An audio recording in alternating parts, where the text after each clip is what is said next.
Okay.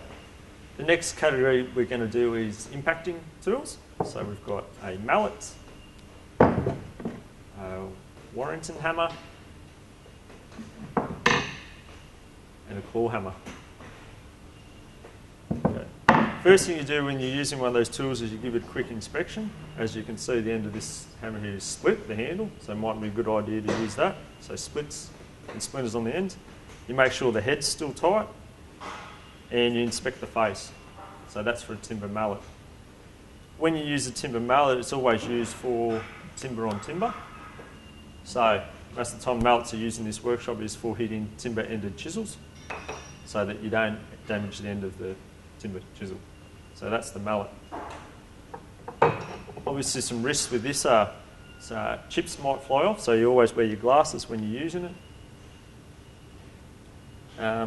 Another thing too is just inspect the handle for grease, which may be on the handle. So that's the mallet.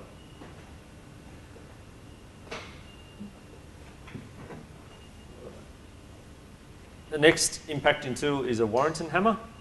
It's used for driving in nails. Same as the mallet, we inspect the handle for chips and grease.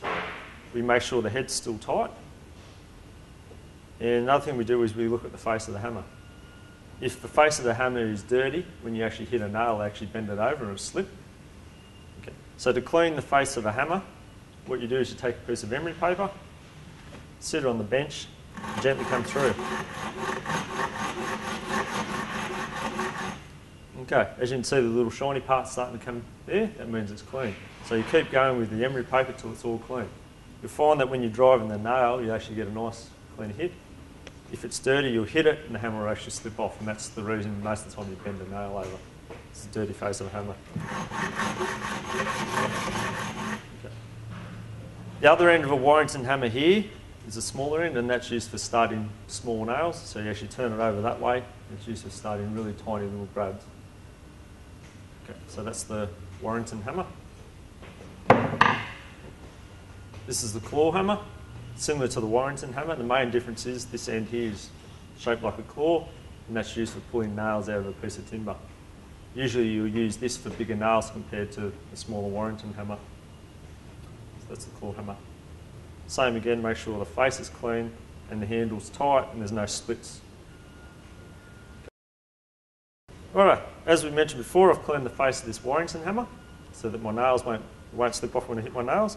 The correct technique to hold one of these is you come in about an inch or 50mm from the end, forefinger on top, and you can start your nail. You never do this. This is called choking it because you won't actually get an even stroke.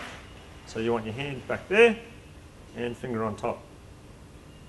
When you start the nail, you gently depress it into the piece of timber and give it a gentle tap. Okay, the nail started now. You take your hand away, hold your jaw, and drive the nail home. Righto. Back to the correct technique, so you've got your forefinger on top, clean faced hammer, and we're going to start our nail. So you gently depress it into the timber. Okay, the end of my nail started, now I can take my hand away, and it's all in the wrist when you're nailing a nail. Okay, once we reach flush with the surface, obviously you don't want to bash into it because it leaves a mark there. Take your nail punch, so thumb there, four fingers there, put it on your nail. Put your hammer there, a gentle tap, and it's now below the surface of the piece of timber.